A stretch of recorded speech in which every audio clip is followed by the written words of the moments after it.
I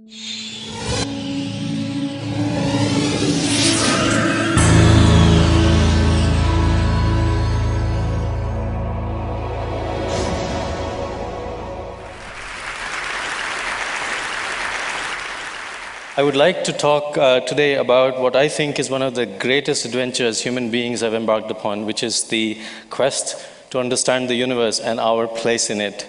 My own interest in this subject and my passion for it began rather accidentally.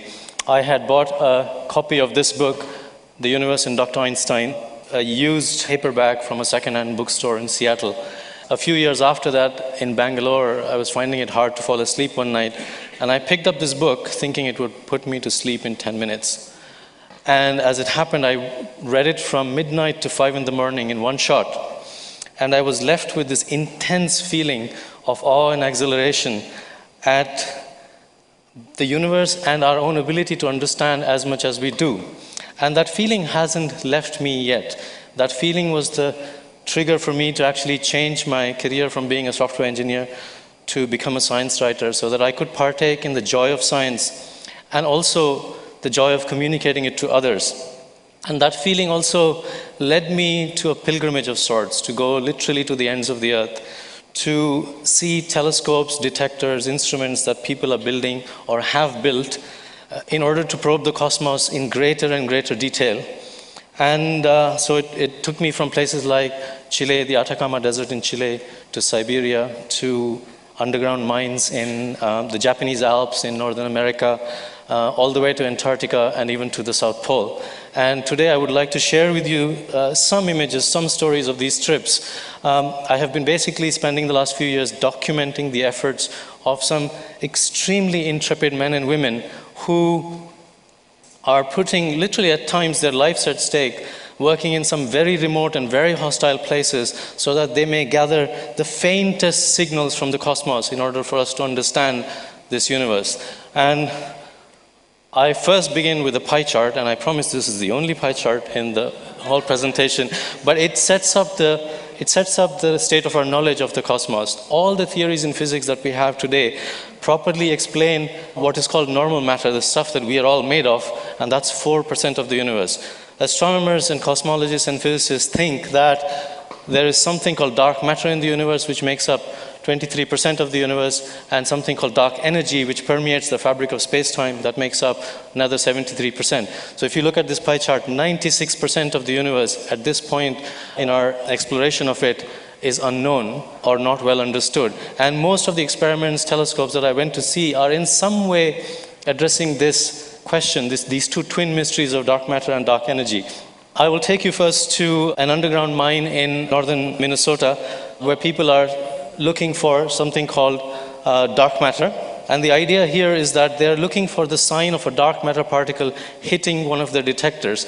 And the reason why they have to go underground is that if you did this experiment on the surface of the Earth, the same experiment would be swamped by signals that would be created by things like cosmic rays, ambient radioactivity. Even our own bodies, you might not believe it, but even our own bodies are radioactive enough to disturb this experiment. So they go deep inside mines to find a kind of environmental silence that will allow them to hear the ping of a dark matter particle hitting their detector.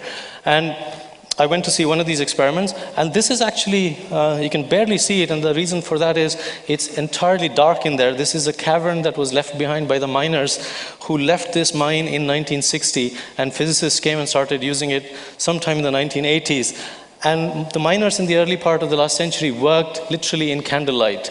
And today, you would see this inside the mine, half a mile underground. This is one of the largest underground labs in the world. And among other things, they're looking for dark matter. There is another way to search for dark matter, which is indirectly. If dark matter exists in our universe, in our galaxy, then these particles should be smashing together and producing other particles that we know about, one of them being neutrinos. And neutrinos you can detect by the signature they leave when they hit water molecules. When a neutrino hits a water molecule, it emits a kind of blue light, a flash of blue light, and by looking for this blue light, you can essentially understand something about the neutrino and then indirectly something about the dark matter that might have created this neutrino. But you need very, very large volumes of water in order to do this. You need something like tens of megatons of water, almost a gigaton of water, in order to have any chance of catching this neutrino. And where in the world would you find such water? Well, the Russians have a tank in their own backyard. This is Lake Baikal. It is the largest lake in the world. It's 800 kilometers long. It's about 40 to 50 kilometers wide in most places, and 1 to 2 kilometers deep. And what the Russians are doing is they're building these detectors and immersing them about a kilometer beneath the surface of the lake so that they can watch for these flashes of blue light. And this is a scene that greeted me when I landed there. This is Lake Baikal in the peak of the Siberian winter. The lake is entirely frozen, and those line of black dots that you see in the background, that's the ice camp where the physicists are working. The reason why they have to work in winter is because they don't have the money to work in summer and spring, which if they did that, they would need ships and submersibles to do their work. So they wait until winter. The lake is completely frozen over, and they use this meter-thick ice as a platform on which to establish their ice camp and do their work. So this is the Russians working on the ice in the peak of the Siberian winter. They have to drill holes in the ice, dive down into the water, cold, cold water, to get hold of the instrument, bring it up, do any repairs and maintenance that they need to do, put it back and get out before the ice melts, because that phase of solid ice lasts for 2 months. And it's full of cracks, and you have to imagine there's an entire sea-like lake underneath moving. I still don't understand this one Russian man working in his bare-chested, but that tells you how hard he was working.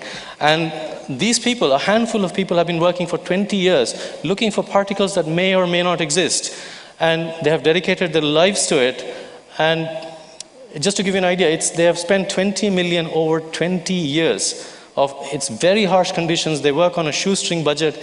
The toilets there are literally holes in the ground covered with a wooden shack. And it's that basic, but they do this every year. From Siberia to the Atacama Desert in Chile to see something called the Very Large Telescope. The Very Large Telescope is one of these things that astronomers do. They name their telescopes rather unimaginatively. I can tell you for a fact that the next one that they're planning is called the Extremely Large Telescope. Right? And you wouldn't believe it, but the one after that is going to be called the Overwhelmingly Large Telescope.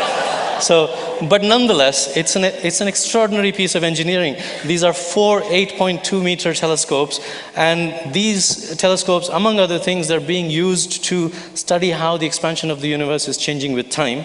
And the more you understand that, the better you would understand what this dark energy that the universe is made of is all about.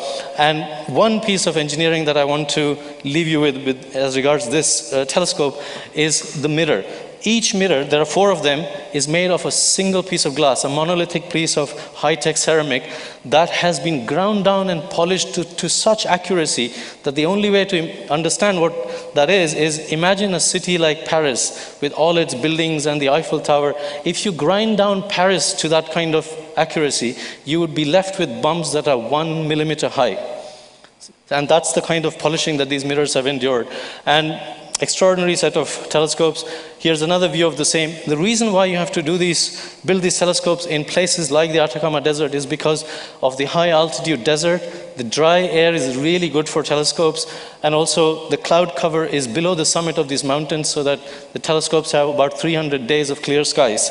Finally, I want to take you to Antarctica. I want to spend most of my time on this part of the world. This is cosmology's final frontier. Some of the most amazing experiments, some of the most extreme experiments are being done in Antarctica.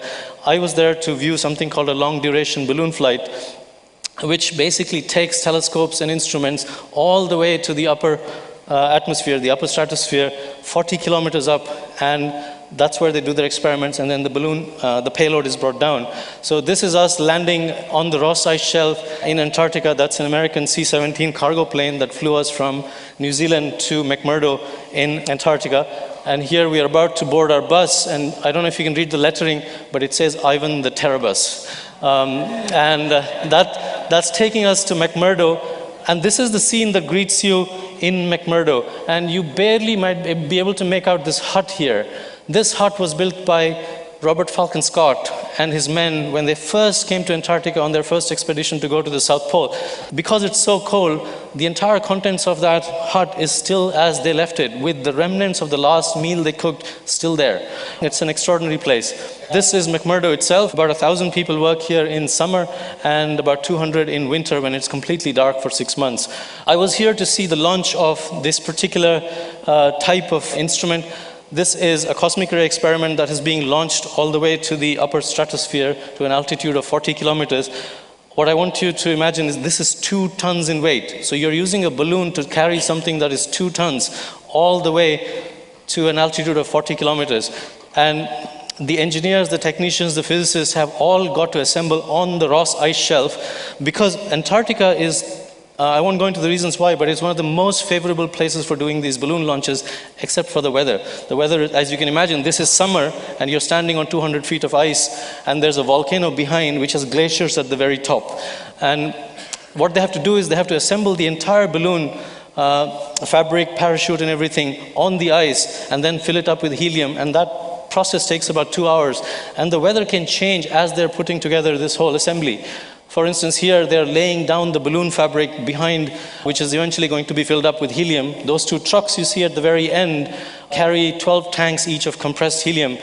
Now, in case the weather changes before the launch, they have to actually pack everything back up into their boxes and take it out back to McMurdo Station. And this particular balloon, because it has to launch 2 tons of weight, is an extremely huge balloon. The fabric alone weighs 2 tons. In order to minimize the weight, it's very thin. It's as thin as a sandwich wrapper. And if they have to pack it back, they have to put it into boxes and stamp on it so that it fits into the box again. Except when they did it first, it would have been done in Texas. Here, they can't do it with the kind of shoes they're wearing, so they have to take their shoes off, get barefoot into the boxes in this cold and do that kind of work. That's the kind of dedication these people have. Here's the balloon being filled up with helium, and you can see it's a gorgeous sight. Here's the scene that shows you the balloon and the payload end to end. So the balloon is being filled up with helium on the left-hand side, and the fabric actually runs all the way till the middle, where there's a piece of electronics and explosives being connected to a parachute, and then the parachute is then connected to the payload. And remember, all this wiring is being done by people in extreme cold, in sub-zero temperatures. They're wearing about 15 kilograms of clothing and stuff, but they have to take their gloves off in order to do that. And I would like to share with you a launch. Okay, release the balloon, release the balloon, release the balloon.